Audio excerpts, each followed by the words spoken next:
Sarong residensya sa syudad ni Naga natumtom nin kasulo. Napabayang kandila pigihiling na kausa kan insidente. Yan ang tinutukan live ni Jessica Kalinog. Jessica?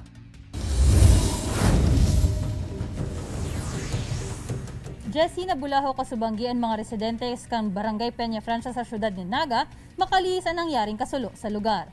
Napabaya ang kandila ayon pigihiling na kausa kaini. Natumtom nin kalayo ang sarong residensya makalihis magbungkaras ang kasulo kasubanggi sa Barangay Peña Francia, syudad ni Naga. Sigun ki Richard Manibale, gwardiya sa haraning lote, pasado alas 11 na subuot nin banggi kan madangog niya ang sarong pagsabog sa lugar. Nagluwas po ko bigla, tabay bigla po kayo nagsabog. Tapos pagluwas ko po, so doon po sa balyo, nasusulo na po pala. Sa inisyal na investigasyon kan BFP Naga, nawaran subuot nin kuryente sa nasambitan ng harong, kung kayaan kandila ang ginamit kan mga ini na ilaw.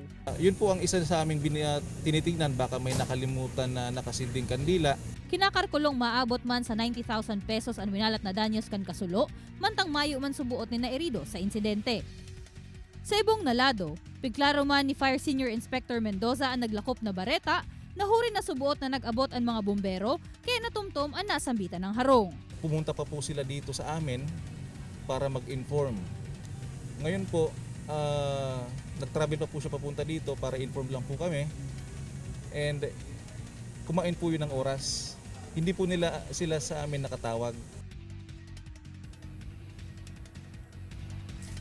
Sa presente, padagos pa ang pakikipagkoordinar kan BFP Naga sa may sadiri kan nasulong harong, katakod kan iba pang mga detalyes kan pagkasulo kaini. Balik sa imo, Jessie. Diyos mabalos, Jessica.